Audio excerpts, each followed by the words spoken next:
오늘 여러분과 함께 나눌 말씀의 제목은 이단이라 불리웠던 그리스도교라는 주제의 말씀을 가지고 초대교회 그 당시의 역사로 잠깐 한번 넘어가 보면서 오늘날 이 성령시대, 우리 이 시대에 우리가 왜 이런 삶을 겪어야 되는 것인가?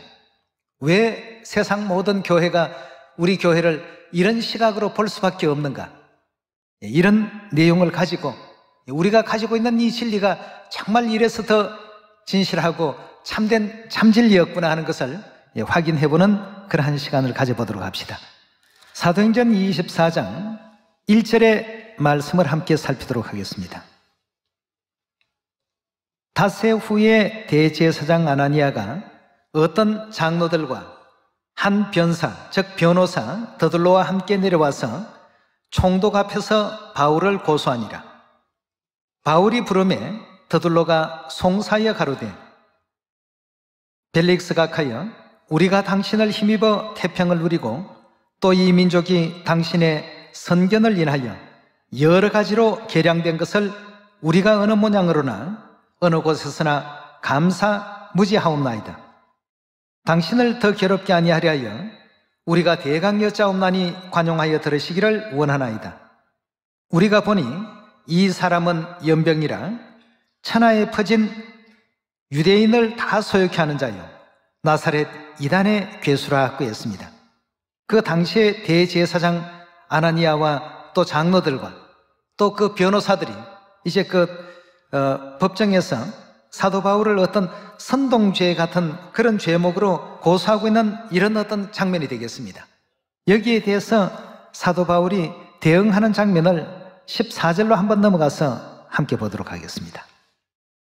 자, 저들은 그 당시에 예수님을 믿었던 그 오늘날로 말하면 그리스도교지요. 그리스도교를 이단이라고 이렇게 표현을 했습니다. 사도행전 24장 14절입니다. 그러나 이것을 당신께 고백하리니 나는 저희가 이단이라 하는 도를 쫓아 조상의 하나님을 섬기고 율법과 및 선지자들의 글에 기록된 것을 다 믿으며 저희의 기다리는 바 하나님께 향한 소망을 나도 가졌으니 곧 의인과 악인의 부활이 있으리라 함이라. 자, 여기서 사도 바울이 자기 자신을 변호하면서 말한 그 표현 가운데 저희들이 이단이라고 하는 그 도를 나는 쫓았고 또 믿었다라고 하는 그 표현을 사도행전 24장 14절에서 언급하고 있습니다. 자, 그러면 사도 바울이 믿었고 베드로가 믿었고 또 요한이 믿었던 바로 그 교를 오늘날 모든 그 교회에서는 그리스도교라고 이렇게 표현을 합니다. 또 이것이 이제 중국어로 전래가 되고 중국서 또 한국어로 넘어오면서 한자의 그 음력화되는 과정에서 그리스도교를 기독교라고 이렇게 또 표현을 하기도 했죠. 이 그리스도교의 초창기의 그 내용을 보니까 그 당시에 기독 세력을 갖고 있었던 여호와 하나님을 믿고 또 모세오경을 믿고 이랬던 그 유대교에서 기독교를 바라보니까 그들의 그 눈에는 이단처럼 보였습니다.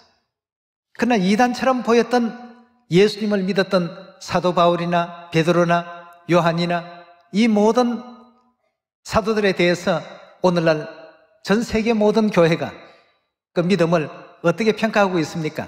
이단을 믿었다고 평가합니까? 참 진리를 믿었다는 사실을 지금 이 시대에 와서 성령 시대에 와서 확신을 하고 있지 않습니까?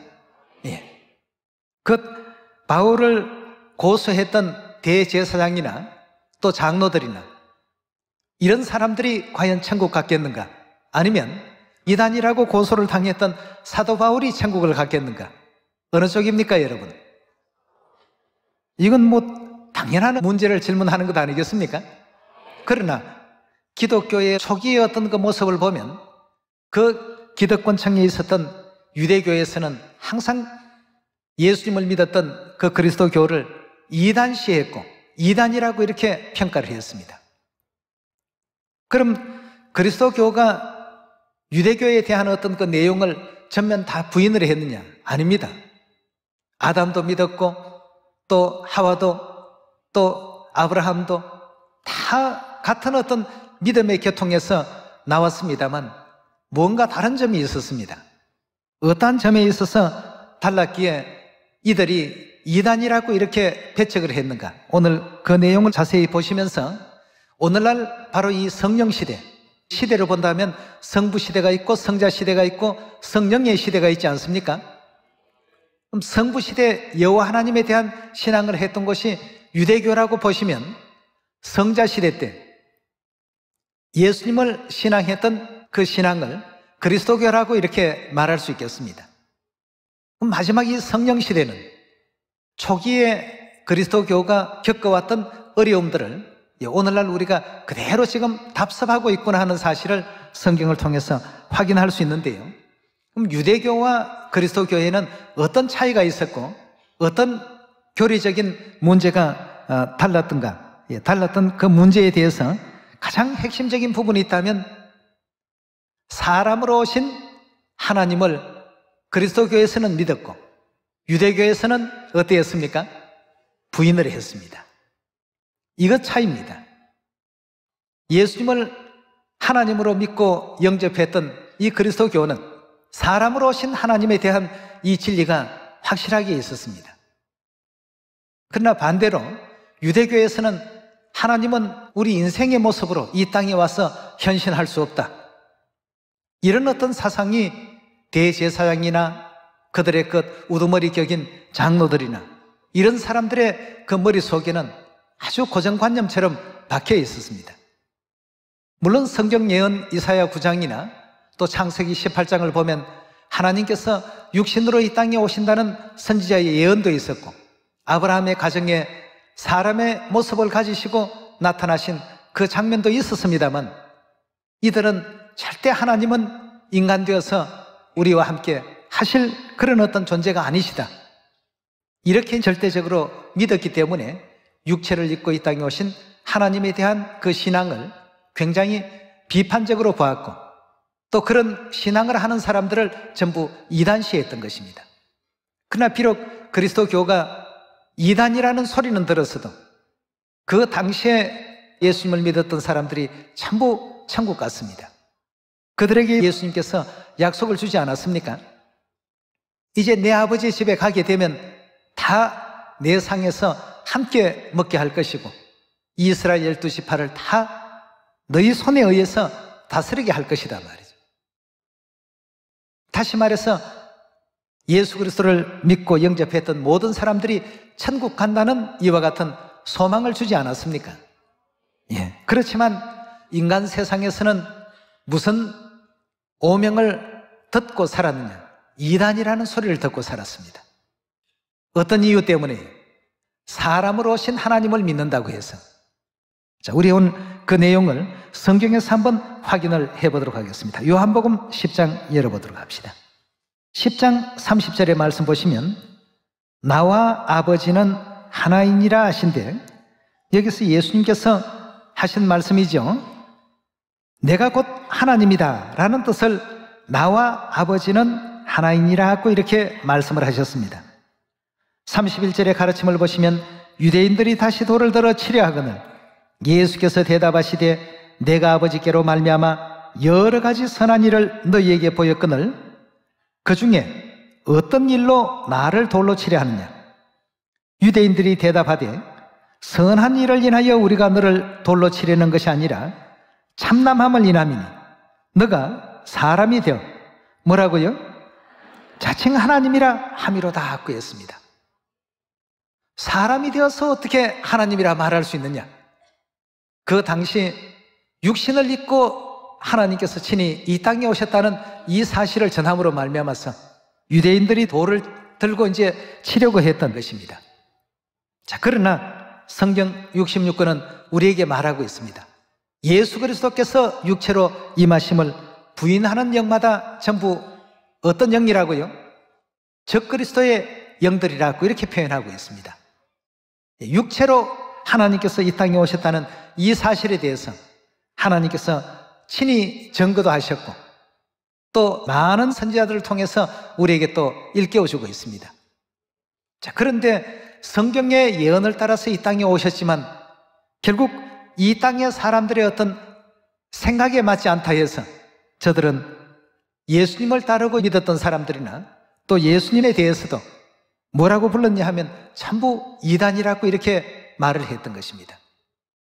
그 내용이 오늘날 재림 그리스도께서 이 땅에 오신 바로 이 성령 시대에 있어서도 재림 그리스도를 영접하고 따르는 모든 성도들에게 똑같은 내용들이 재현되고 있고 똑같이 지금 반복되어 가고 있습니다. 그러나 사도 바울이나 베드로나 요한이나 야고보나 초대교회의 그 모든 성도들이 그들의 그런 어떤 내용에 주눅들지 않았습니다. 왜냐? 그들이 믿고 있던 하나님이 진실로 참 하나님이시다는 사실을 확신했기 때문이죠. 그래서 초기 기독교는 예수 그리스도께서 하나님이심을 만천하에 공포하고 알리는 이 일에 굉장히 그 노력을 집중했습니다. 자, 그러나 오늘날 우리가 살고 있는 이 성령 시대는 아버지 한 분만 이 땅에 오신 것이 아니라 성령과 누가 또 오셨습니까? 그러니까 이단이라는 내용도 고부로 들을 수밖에 없습니다. 그러나 우리는 충분히 감당할 수 있습니다. 왜냐하면 성령 아버지 안상님, 신부이신 새 예루살렘 하늘어머니, 우리의 틀림없는 누구시기 때문에요. 자, 그렇다면 하나님께서 사람 되어 이 땅에 오신다는 사실에 대해서 요한복음 10장 30절에도 말씀이 계셨습니다만 요한일서 4장 열어보도록 하겠습니다. 4장 1절의 말씀 보시면 사랑하는 자들아 영을 다 믿지 말고 오직 영들이 하나님께 속하였나 시험하라. 많은 거짓 선지자가 세상에 나왔습니다. 하나님의 영은 이것으로 알지니 곧 예수 그리스도께서 육체로 오신 것을 시인하는 영마다 어디에 속했다고요? 하나님께 속한 것이요 예수를 시인하지 않는 영마다 하나님께 속한 것이 아니니 이것이 곧 적그리스도의 영이라고 했습니다. 육체를 입고 하나님께서 이 땅에 오셨다는 이 사실을 시인하느냐 시인하지 않느냐, 이 믿음이 적그리스도의 영이냐 참그리스도의 영이냐, 여기에 대해서 나눠지는 어떤 분기점이 된다고 했습니다. 그러니까 결국 예수 그리스도께서 이 땅에 육체의 옷을 입고 친히 오셨을 때 거절하고 거부했던 유대교의 모든 사람들은 결국 어떤 결과를 맺고 맙니까? 구원의 잔치에 참여할 수 있겠습니까? 절대 구원의 반열에 들어올 수 없는 그런 입장이 되고 만 것입니다. 오늘날 이 시대도 역시 마찬가지입니다. 오늘날 하나님이 아버지 한 분밖에 안 계신다 라고 주장하고 있는 모든 세상 교회들, 그러나 성경과 선지자들은 이미 뭐라고 예언하고 있습니까? 성령과 신부로서 이 땅에 오셔서 온 인류 인생들을 생명을 얻게 하기 위해서 부르실 것이다 하는 예언을 요한계시록 22장에서 하고 있습니다. 그 부르심에 응하지 못하는 사람들은 결국 이 성령 시대의 구원에서도 어떻게 되겠습니까? 제외되고 배제될 수밖에 없습니다. 그 부르심에 응하고 이 자리에 함께 하신 우리 시온의 모든 가족들은 정말 복받은 자녀들입니다. 하나님께서 육체를 입고 이 땅에 오셨다는 이 사실은 참으로 우리 영생과 구원에 굉장히 큰 분기점이 될 수 있다는 것을 빌립보 2장에서도 확인해 보도록 하겠습니다. 2장 3절의 말씀 보시면 아무 일에든지 다툼이나 허영으로 하지 말고 오직 겸손한 마음으로 각각 자기보다 남을 낮게 여기고 각각 자기 일을 돌아볼 뿐더러 또한 각각 다른 사람의 일을 돌아보아 나의 기쁨을 충만케 하라. 너희 안에 이 마음을 품으라. 곧 그리스도 예수의 마음이니 그는 근본 하나님의 뭐라고요? 육체를 입고 비록 이 땅에 오셨지만 근본 하나님의 본체시다. 본래 그 하나님 그분이시다 라는 의미가 되겠습니다. 비록 육체를 입고 이 땅에 오셔서 나사렛 목수의 아들로서 불리우시기도 하시고 마리아와 요셉의 아들로서 불리우기도 하시고 그 형제들 자매들은 다 우리와 함께 거하지 않느냐 하는 동네 사람들, 이웃 사람들의 그런 어떤 비평도 받으셨지만, 그러나 육체를 입고 이 땅에 등장을 하셨어도 그는 곧 누구셨다고요? 예, 근본이 하나님이셨다는 이와 같은 그 가르침이 유대교와 그리스도교의 큰 어떤 차이였다고 볼 수 있겠습니다. 그럼 오늘날 이 세상에 지금 현존하고 있는 자칭 자신들이 그리스도교를 계승한 교회들이라고 얘기하는 사람들과 우리의 차이는 그럼 무엇입니까? 그들은 아버지 하나님으로서 존재만 지금 얘기하고 있습니다만, 오늘날 이 시대는 하나님도 아버지 하나님뿐만 아니라 어머니 하나님까지 성령과 신부 대신 엘로힘 하나님을 우리가 믿고 있습니다. 그들의 시각에서 볼 때는 오해가 되는 부분들도 없잖아 있겠죠. 그러나 성경은 우리 하나님은 뭐라고 하십니까? 우리가 믿고 있는 이 믿음이 참 믿음임을 입증하고 있지 않습니까? 우리의 모든 그 신앙은 하나님의 가르침에서 전부 나온 것입니다. 성령과 신부에 대한 내용이나 엘로힘 하나님에 대한 부분들이 성경에 없는 것을 우리가 만들거나 또 없는 것을 믿거나 없는 것을 추종하거나 그렇게 하지는 않습니다. 만약에 그렇게 했다고 한다면 우리 하나님의 교회 1년도 못 갑니다. 1년이 뭡니까? 뭐 6개월도 존재할 수가 없습니다. 모든 것이 다 하나님께로서 났기 때문에 그 어떤 회방과 어떤 대적이 있더라도 결코 무너지지 않는다라는 확신을 주셨습니다.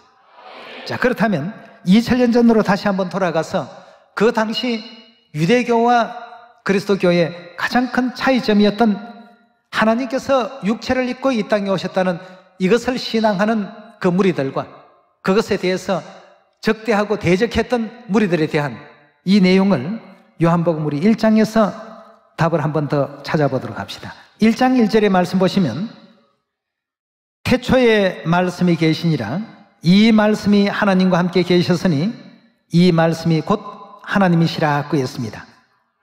그럼 여기서는 하나님을 다른 어떤 내용으로 표현하고 칭할 때 말씀이라고 이렇게 표현하고 있습니다. 14절로 말씀 넘어가 보도록 합시다.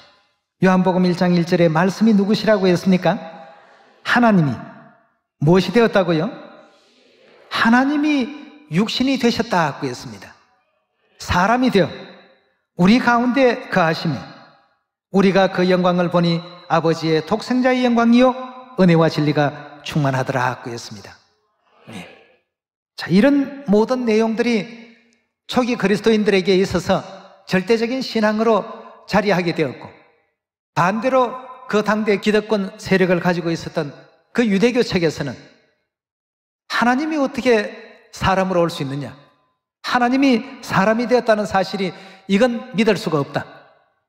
저쪽과 이쪽의 어떤 차이라고 본다면 가장 극명하게 드러났던 것이 하나님은 하늘에만 계셔야 되고 신으로만 존재해야 된다는 유대교와 하나님께서 얼마든지 육체의 옷을 입고 우리와 함께 거할 수 있다는 그리스도교의 큰 어떤 차이였습니다. 그리고 한 가지 차이가 또 있었습니다. 그 유대교는 모세율법을 따라서 예언약의 법을 준행하고 준수해야 복을 받고 또 구원에 또 도달할 수 있다라고 이렇게 가르친 반면에 예수님을 믿었던 이 그리스도교는 그 예언약은 그리스도께서 등장하실 것에 대한 그림자요 모형에 불과했던 것이지 그리스도께서 등장하심으로 말미암아 더 이상 모세율법은 필요가 없고 그리스도께서 우리에게 세워주신 새 언약의 법 안에 있어야 된다. 이것이 이제 또 유대교와 그리스도교의 큰 어떤 차이가 되었던 것입니다. 이런 것 때문에 초기 그리스도교는 무슨 얘기를 듣게 되는가? 늘 유대교로부터 이단이라는 얘기를 듣게 되고 기독교인들이 많은 어떤 탄압을 받고 핍박을 유대 사회 안에서도 받게 되었던 것입니다. 그럼 성부 시대와 성자 시대가 또 유대교와 그리스도교의 극명한 어떤 입장을 또 대변하는 것이라고 한다면 마지막 오늘날 이 성령 시대는 성자 시대에 일어났던 그 사건을 통해서 성자 시대와 성령의 시대를 다시 한번 비교해 볼 필요가 있겠다는 것입니다. 그 시대 사람들 역시도 하나님은 육체를 입고 이 땅에 오실 수 없다라고 주장하는 그 주장이 늘 기득권층의 주장들이었습니다. 지금 오늘날도 똑같습니다.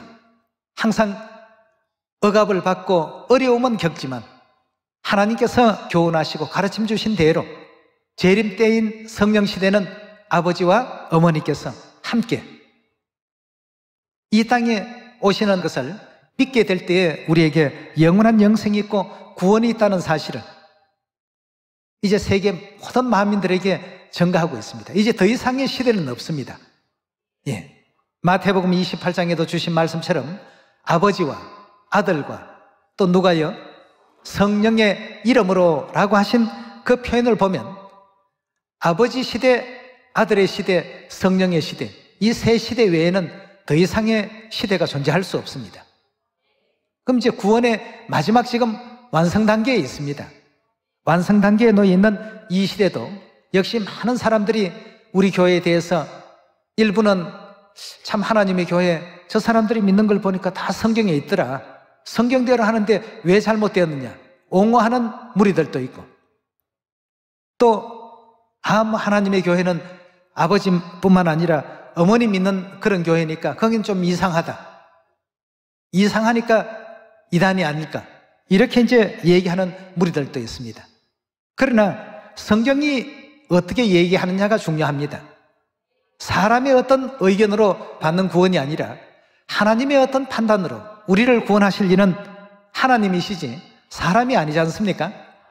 그 판단을 따라갈 줄 아는 이 시대 우리 모든 시온의 자녀들이 되어야 되겠습니다.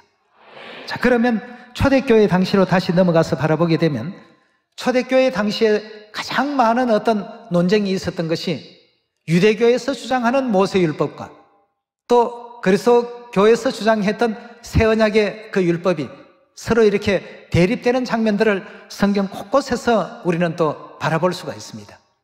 그 당시에 그리스도교가 유대 사회에서 왜 이단이라고 불리워졌을까? 이런 내용을 충분히 이해할 수 있는 이런 대목들이 성경 가운데 기록되어 있습니다. 오늘날 우리들도 우리 하늘아버지, 하늘어머니를 전가하기를 즐겨할 수 있어야 되겠고 또 어떤 그 상황 속에서도 우리가 구원을 받으려면 어떻게 해야 되지? 라고 하면 하늘아버지, 하늘어머니를 믿으십시오. 그러면 그대와 그대의 가정이 구원을 얻게 될 것입니다. 은혜롭게 설명도 잘 해주시고 결론도 그렇게 잘 내릴 수 있는 여러분과 제가 되셔야 되겠습니다.